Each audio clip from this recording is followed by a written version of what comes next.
Today I'm going to be talking about conceptual art and the movement of conceptual art, which is something that I feel quite strongly about, and I just want to talk you through my opinions of it. So I feel like art should move, and I don't think it matters which direction it moves, whether it moves backwards to explore something that's already been explored in greater detail, or whether it moves forwards to an entirely new idea with a new space around it that you can just go wild in within the boundaries of the concept.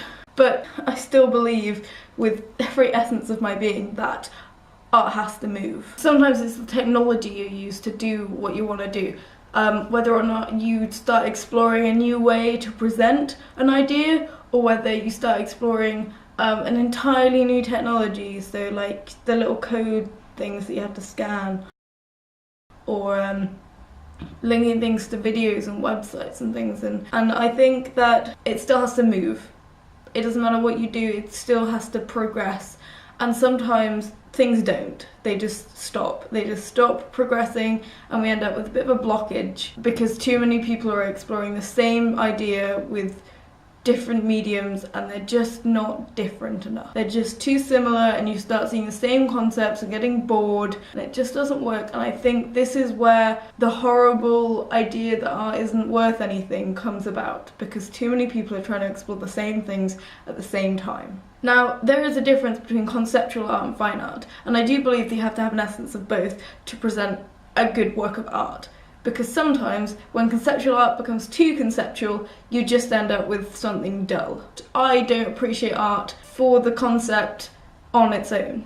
Usually, the concept and the presentation coming together to present a brilliant piece of work just sparks my brain. I just don't know why, but I fall desperately in love with items that really present a concept very well. But you have to have some amount of skill to do so. Presenting a concept on its own does not work. Now, you can divide conceptual art and fine art apart, yes, because there are still people who do very Renaissance style paintings now, but with a very with a very contemporary theme to them.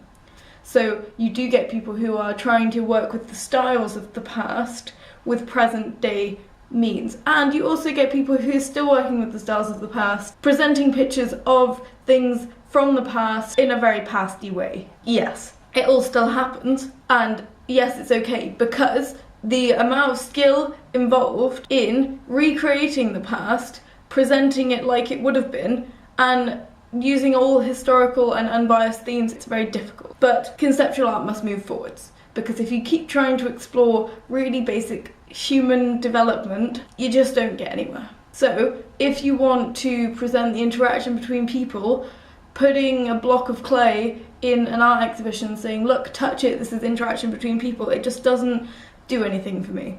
I sit there thinking, this is what we're all trying to say. Everyone's doing the same thing, everyone's thinking the same thing, no one's really getting anything out of it, because it's such a basic thing that I feel like if you want to re-explore a principle that's basic like this one, like the idea of interaction between people, you need to take it down a new route. And so that is what I think about conceptual art, and I do think that there is a certain amount of skill involved, and that it has to progress and decide something new, or it's just not amazing. People get inspired by things that are new and inspirational, and oh my god, I've never thought of it this way before.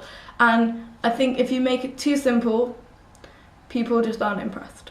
And I don't know if you agree, please comment below and we'll start a discussion maybe. Just think about it, because I think it's a really interesting idea.